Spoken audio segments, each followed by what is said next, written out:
500 pesan teks misterius yang dikirimkan setiap hari selama setengah bulan telah membuat seorang wanita dengan kesadaran penuh memenuhi semua petunjuk dan keinginan sang pengirim pesan yang menjuluki dirinya sebagai Kaisar Langit.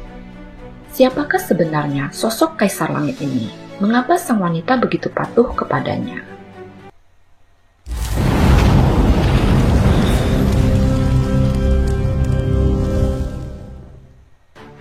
It's a delicious story time. Halo teman-teman, gimana kabar kalian semua? Semoga sehat dan bahagia selalu ya. Di video kali ini, JST akan menceritakan sebuah kasus yang berasal dari Provinsi Liaoning, Republik Rakyat Tiongkok. Seperti apakah kasusnya? Yuk kita mulai.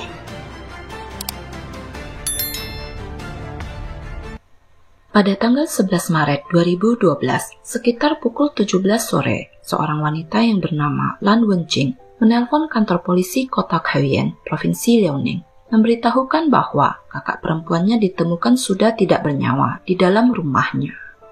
Ketika polisi tiba di lokasi kejadian, polisi merasa aneh. Saat itu masih sore, namun semua tirai tertutup, sehingga kondisi ruangan di dalam rumah kelihatan sangat gelap. Setelah sampai di kamar tidur korban, selain menemukan seorang wanita terbaring di atas ranjang dalam keadaan sudah tidak bernafas, mereka menemukan lebih banyak kejanggalan lagi. Terdapat banyak jimat, jarum, mangkok berisi abu dengan dupa di atasnya, sebotol anggur, dan kertas kuning yang biasa digunakan untuk sembahyang. Semua barang-barang tersebut diletakkan di sekeliling tubuh korban dalam formasi yang aneh. Sepertinya dia telah melakukan semacam persembahan dan pemujaan sebelum meninggal. Kondisi kamar yang gelap dengan segala keanehan tersebut sudah seperti kamar seorang penyihir saja. Selain itu, saat pertama kali masuk ke dalam kamar korban yang bernama Lan Wenying tersebut, polisi mencium bau pestisida yang sangat menyengat. Terlihat cairan mengalir di sudut mulutnya dan terdapat luka di pipi kanan akibat sifat korosif dari cairan tersebut. Namun anehnya, polisi tidak menemukan adanya botol maupun wadah cairan tersebut di sekitar tubuhnya. Setelah melakukan penggeledahan di seluruh kondominium, polisi akhirnya berhasil menemukan botol cairan tersebut yang sepertinya dilemparkan ke bawah dari balkon rumah Wenying yang terletak di utara. Hal tersebut semakin menambah kecurigaan polisi karena dari balkon utara menuju kamar Wenying berjarak hampir 10 meter jauhnya. Bagaimana mungkin sebelum meninggal, Wenying masih bisa berjalan sejauh itu untuk melemparkan botol tersebut ke bawah dan bahkan bisa kembali ke dalam kamar? Polisi kemudian berasumsi bahwa kemungkinan ada orang lain yang hadir di tempat kejadian dan botol tersebut telah dilemparkan ke bawah setelah kematian Wenying. Namun siapakah orang tersebut? Wenjing mengatakan bahwa dalam setengah bulan terakhir ini, kakaknya sering menyebutkan kata Kuoyin. Berdasarkan kepercayaan tahayul setempat, sebagian orang percaya bahwa setelah kematian, roh hanya meninggalkan tubuh untuk sementara waktu. Selama roh tersebut belum pergi terlalu jauh, orang yang meninggal itu belum benar-benar meninggal, dan dengan bantuan seorang ahli spiritual yang handal, maka dia akan dapat hidup kembali.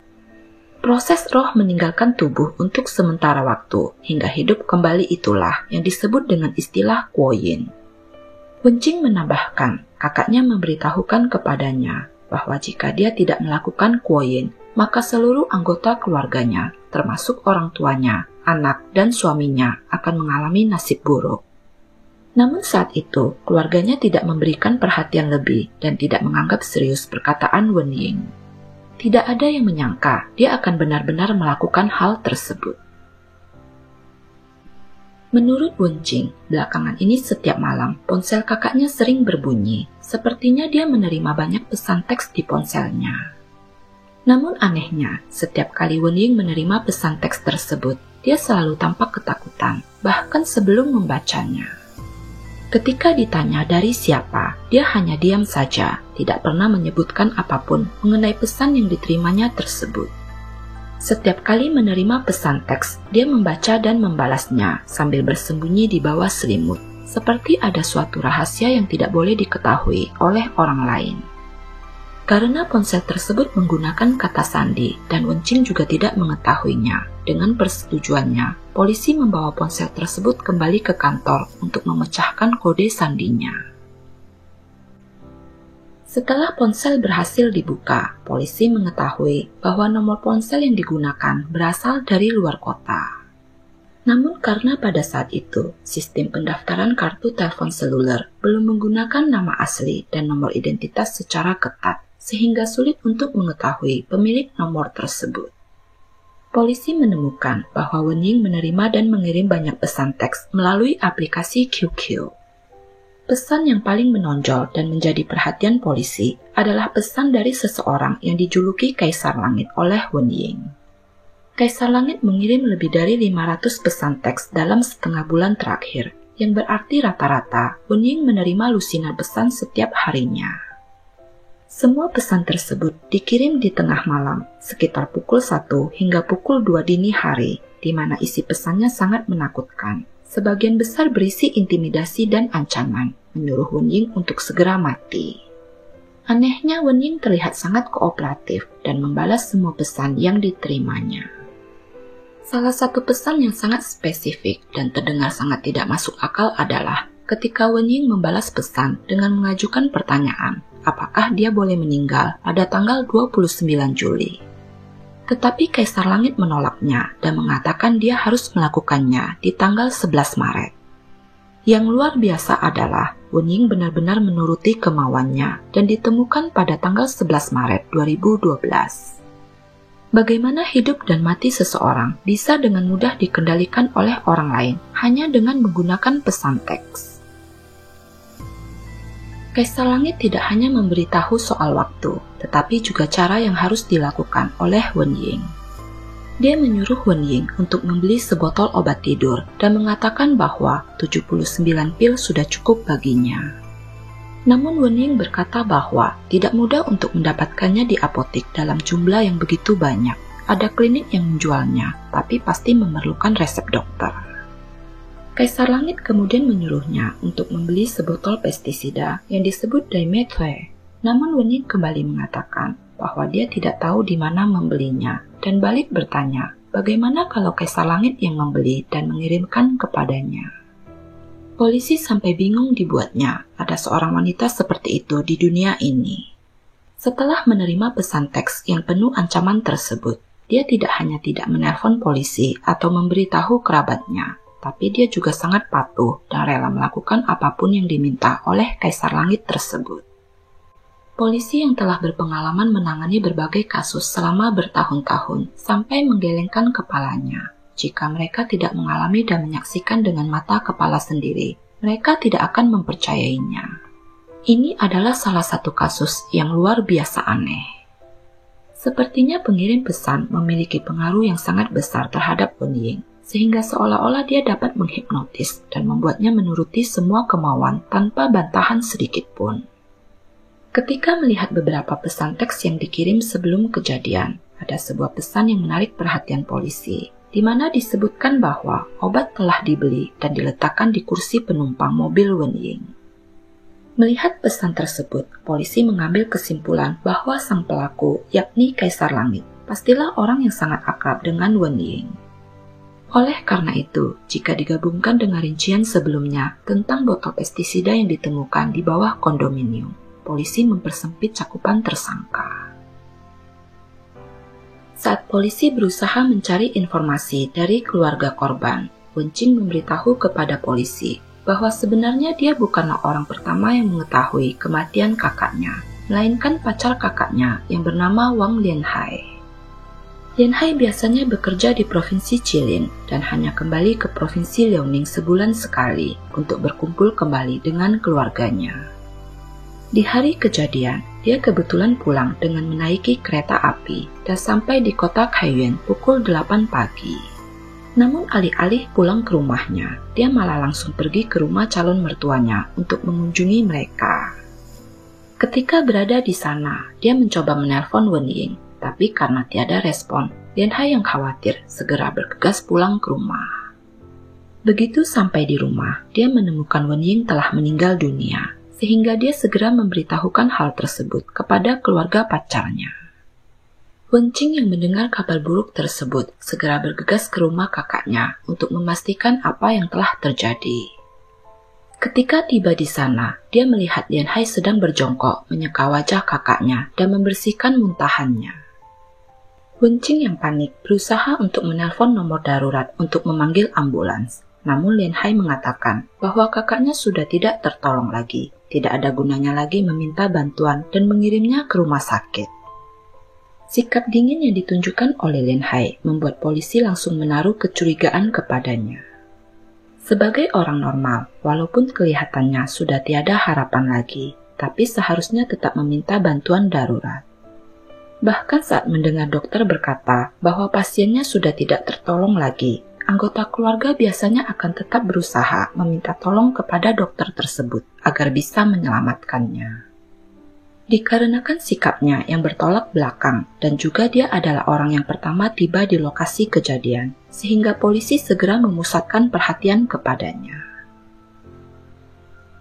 Dari hasil penyelidikan diketahui, ternyata Lian Hai telah berbohong kepada keluarga calon istrinya dengan mengatakan bahwa dia tiba di kota Kaiyuan pada tanggal 11 pagi di hari kematian calon istrinya. Namun sebenarnya dia telah tiba di sana sehari sebelumnya, yakni tanggal 10 Maret 2012, tapi anehnya dia tidak langsung pulang ke rumah. Ketika ditanya oleh polisi, Lian Hai mengaku bahwa dia memang tiba di kota Kaiyuan pada 10 Maret dan tidak langsung pulang ke rumah karena saat tiba di sana sudah larut malam. Dia tidak mau mengganggu calon istrinya yang sudah tertidur, sehingga memilih untuk menginap di hotel. Setelah mengetahui lokasi hotel seperti yang disebutkan olehnya, polisi segera pergi ke sana untuk melakukan penyelidikan. Namun mereka tidak menemukan namanya di daftar tamu yang check-in di sana pada tanggal 10 Maret. Itu berarti Lian Hai berbohong lagi. Ketika dikonfirmasi, Lian Hai menjelaskan bahwa dia sebenarnya memiliki seorang wanita simpanan dan malam itu dia menginap di rumah wanita tersebut. Alasan dia berbohong karena dia takut keluarga pacarnya akan mengetahui perselingkuhannya. Dia memberitahu polisi bahwa dia keluar dari rumah wanita itu pada pukul 8 pagi di tanggal 11 Maret dan langsung menuju ke rumah calon mertuanya. Namun berdasarkan kamera pengawas di sekitar lokasi apartemen wanita simpanannya, polisi mengetahui bahwa Lian Hai keluar dari sana pada pukul 7:14 pagi, bukan pukul 8 seperti pengakuannya.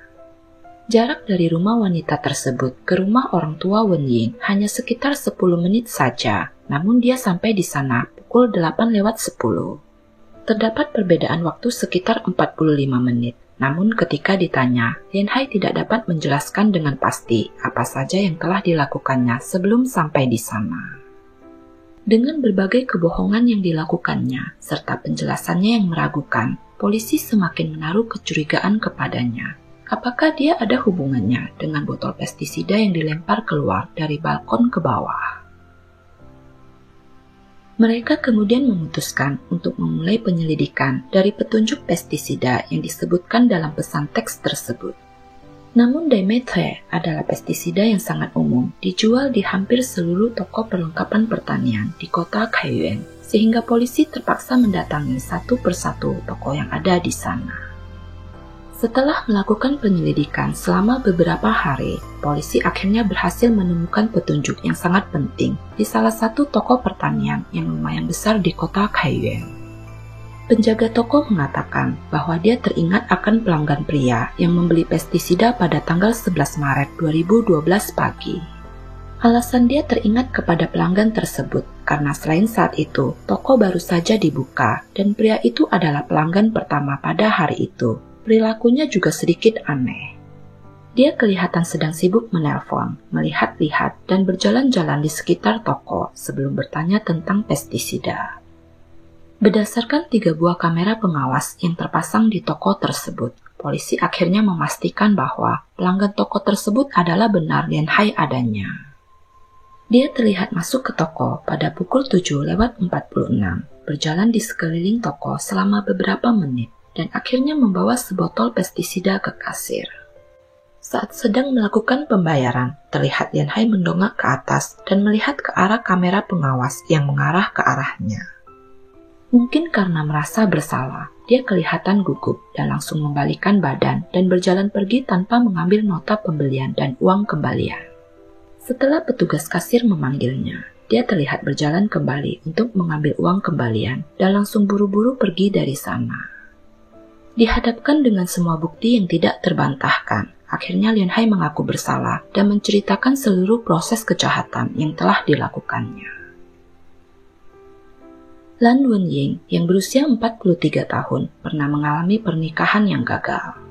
Walaupun selama pernikahan itu dia sangat baik dan mencintai mantan suaminya, namun akhirnya dia ditinggalkan dan berakhir dengan perceraian. Dari hasil pernikahannya, dia mempunyai seorang putra yang sedang belajar di luar negeri. Karena merasa terpukul dengan perceraian yang dialaminya, membuat Wenying yang ceria berubah menjadi pendiam, tertutup, dan lebih sering merenungkan dirinya sendiri. Dia merasa mungkin semua yang dialaminya adalah takdir dan kehendak Tuhan. Mungkin dia telah melakukan sesuatu yang buruk sehingga mendapatkan balasannya.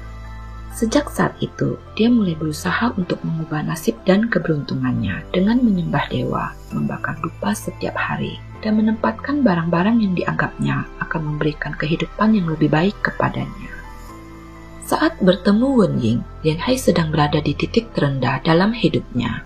Dia kehilangan banyak uang dalam bisnis yang gagal dan memiliki utang bank yang banyak. Suatu hari, saat keluar untuk makan semangkuk mie, dia harus berpura-pura dompetnya dicuri orang untuk menutupi rasa malunya karena tidak punya uang untuk membayarnya. Wenying yang kebetulan berada di restoran tersebut melihat pria di depannya itu tampak berwibawa dan tidak tampak seperti orang jahat. Mungkin dia hanya sedang kesulitan, pikirnya, sehingga dia membantu membayar semuanya. Dan begitulah awal mereka bertemu untuk pertama kalinya. Setelah keduanya mengonfirmasi hubungan mereka, Wenying membawanya kembali untuk mengunjungi keluarganya. Walaupun mereka tidak menikah secara resmi, namun hubungan keduanya direstui oleh seluruh keluarga besarnya. Karena mereka merasa setelah sekian lama, akhirnya Wenying memulai hubungan baru dan berhasil menemukan pria yang tepat untuknya. Dalam 4 tahun terakhir, seluruh keluarga sangat baik kepadanya, menyayangi, menghormati, dan merawatnya seolah anak sendiri. Wenying membelikan makanan dan pakaian untuknya, menggunakan seluruh tabungannya untuk membantu Lian Hai melunasi utangnya. Dan bahkan Wencing, calon adik iparnya, meminjamkan uang kepadanya agar dia bisa membangun kembali bisnisnya di Provinsi Jilin. Bukan itu saja, mobil yang digunakan olehnya juga adalah pemberian dari ayah Wenying. Tanpa keluarga pacarnya, Lian Hai tidak akan bisa memiliki karir dan usahanya kembali seperti sekarang ini. Namun Lian Hai yang sendirian berada di Provinsi Jilin dan hanya pulang sekali sebulan, mulai merasa kesepian dan juga bosan dengan Wenying. Di suatu pesta saat hari Valentine, dia bertemu dan menjalin hubungan dengan Sansan, seorang gadis muda dan cantik yang usianya 7 atau 8 tahun lebih muda darinya. Lian Hai berbohong dengan mengatakan bahwa dia masih lajang demi untuk mendapatkan gadis tersebut. Sejak saat itu, Lian Hai tidak dapat menahan diri untuk segera meninggalkan Wenying. Namun sayangnya, dia tidak dapat melakukan itu, mengingat semua yang didapatnya adalah pemberian dari keluarga Wenying. Karena tidak memiliki keberanian untuk putus dengannya, sehingga jalan satu-satunya adalah menyingkirkannya. Namun metode apa yang dapat digunakan tanpa meninggalkan jejak apapun? Setelah beberapa waktu mempertimbangkan dengan cermat, dia akhirnya membuat sebuah jebakan. Lian Hai mengetahui dengan sangat jelas jika Wenying sangat percaya akan tahayul, jadi dia menggunakan ini sebagai taktik untuk mendapatkan keuntungan. Dia membeli kartu telepon baru di Provinsi Jilin, dan setelah kembali ke Provinsi Liaoning, dia segera pergi untuk mencari seorang peramal dan menyuapnya dengan sejumlah uang. Lian Hai memberitahu sang peramal yang dipanggil Tu Panxian itu dengan semua informasi mengenai diri Wenying. Setelah peramal tersebut hafal semuanya, Lian Hai berpura-pura mengajak Wenying untuk berbelanja dan seolah-olah tanpa sengaja bertemu dengannya di tengah jalan. Dia memberitahu bahwa ramalan peramal tersebut sangat akurat, tidak pernah meleset, sehingga Wen Ying tergoda dan bersedia menemui Tu Panxian, sang peramal sakti, untuk meramal nasibnya. Karena peramal tersebut telah mengetahui semua tentang Wen Ying, sehingga dengan sedikit berakting, dia berpura-pura melakukan perhitungan dan menebak semuanya dengan sangat tepat, sehingga membuat Wen Ying semakin lama semakin mempercayainya. Setelah berbicara banyak omong kosong, peramal itu memberitahukan kepadanya bahwa dia melihat ada kegelapan di dalam perjalanan hidup keluarga Wen Ying, di mana dalam setengah tahun ke depan, orang tua, suami, saudara perempuan, dan putranya akan mengalami bencana berdarah yang sulit untuk dihindari. Wen Ying yang memang sudah terpengaruh dengan kehebatan sang peramal, segera kehilangan akal sehatnya begitu mendengar kabar tersebut. Dia bertanya, apakah ada yang bisa dilakukan untuk menghindari kejadian itu? Jika ada, dia akan bersedia melakukannya dengan cara apapun juga. Peramal tersebut mengatakan bahwa dengan kekuatannya yang besar, tentu saja bisa membantunya. Namun itu hanya bersifat sementara saja, tidak bisa sepenuhnya menyelesaikan masalah tersebut. Hanya Wen Ying sendiri yang bisa menanganinya. Ketika saatnya tiba nanti, Dewa akan mengirim pesan di ponsel Wen Ying dan menyampaikan apa yang harus dilakukan olehnya. Selama Wen Ying mengikuti instruksinya, maka keluarganya pasti akan selamat. Begitu kata peramal itu dengan nada serius. Melihat Tu Panxian berhasil, Lin Hai segera mengambil langkah selanjutnya. Dia menggunakan kartu ponsel yang baru dibelinya untuk mendaftar aplikasi QQ dan dengan menyebut dirinya sebagai Kaisar Langit. Dia mulai mengirim pesan kepada Wen Ying setiap hari di tengah malam.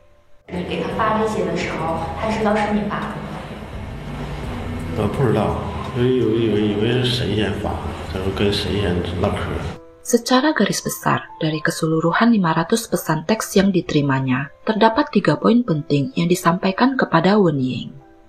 Yang pertama, dinyatakan bahwa pengirim pesan adalah Kaisar Langit. Segala perintahnya harus dituruti. Yang kedua, untuk menyelamatkan keluarganya, dia harus menghilang dari dunia ini. Dan yang ketiga, Kaisar Langit dapat menghidupkannya kembali setelah 3 hari. Wen Ying juga dilarang untuk memberitahukan hal tersebut kepada siapapun juga, karena jika itu terjadi, maka semuanya tidak akan tertolong lagi.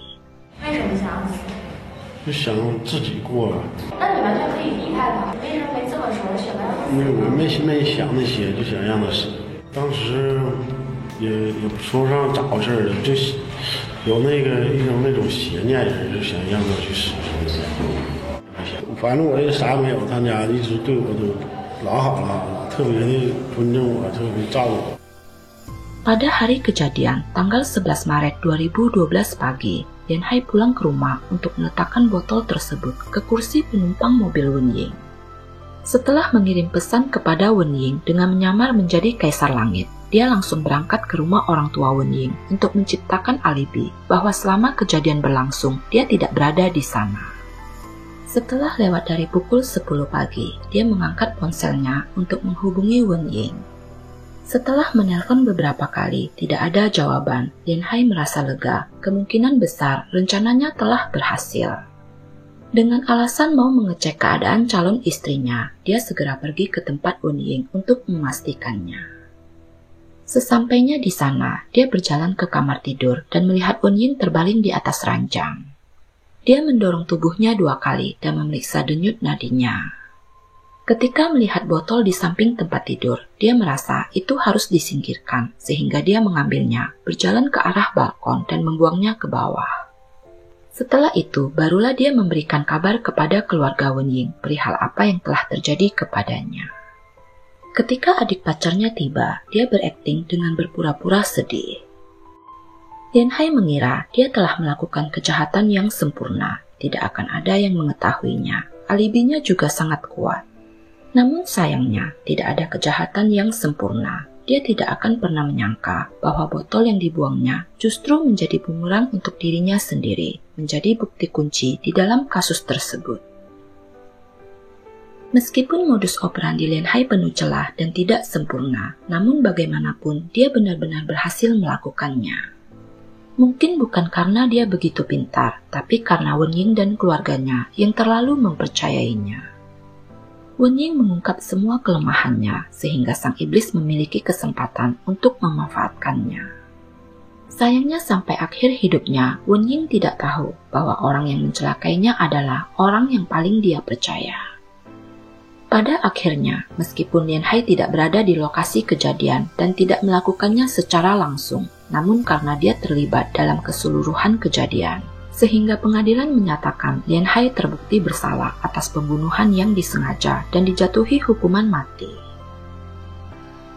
Seperti kisah dongeng Tongko dan serigala, karena merasa kasihan, Tuan Tongko menyelamatkan seekor serigala dari para pemburu. Tapi setelah para pemburu pergi, serigala tidak hanya tidak membalas kebaikannya, tapi malah ingin memakan penolongnya tersebut. Menolong orang adalah tindakan terpuji, namun karena dunia di sekitar kita banyak sekali orang jahat yang tidak tahu berterima kasih, maka sebaiknya kita harus lebih bijaksana dalam menolong seseorang. Kendati kita sudah yakin bahwa orang yang kita tolong adalah orang yang tepat, namun kita harus tetap waspada agar kita sendiri tidak celaka. Yakin dan percaya hanya kepada Tuhan Yang Maha Esa, bukan kepada segala yang berbau mistis dan tahayul. Tidak ada kekuatan misterius di dunia ini, yang ada hanya hati manusia yang lebih menakutkan daripada roh yang paling jahat. Demikianlah cerita tentang kehidupan Lan Wenying yang bisa dengan mudah dikendalikan oleh orang lain dengan memanfaatkan kerapuhan mentalnya. Apa pendapat teman-teman tentang kepribadian seorang Lan Wenying? Bagaimana menurut teman-teman JST tentang kasus ini? Jangan lupa tulis di kolom komentar ya. Mohon maaf jika ada kata-kata yang salah dan tidak berkenan. Apabila suka dengan cerita ini, tolong bantu di like, share, dan subscribe ya. Oh ya, jangan lupa juga aktifkan lonceng notifikasi agar teman-teman bisa mendapatkan cerita terbaru dari JST. Akhir kata, stay safe, stay healthy, stay at JST. See you on next Jelicious Stories. Bye-bye!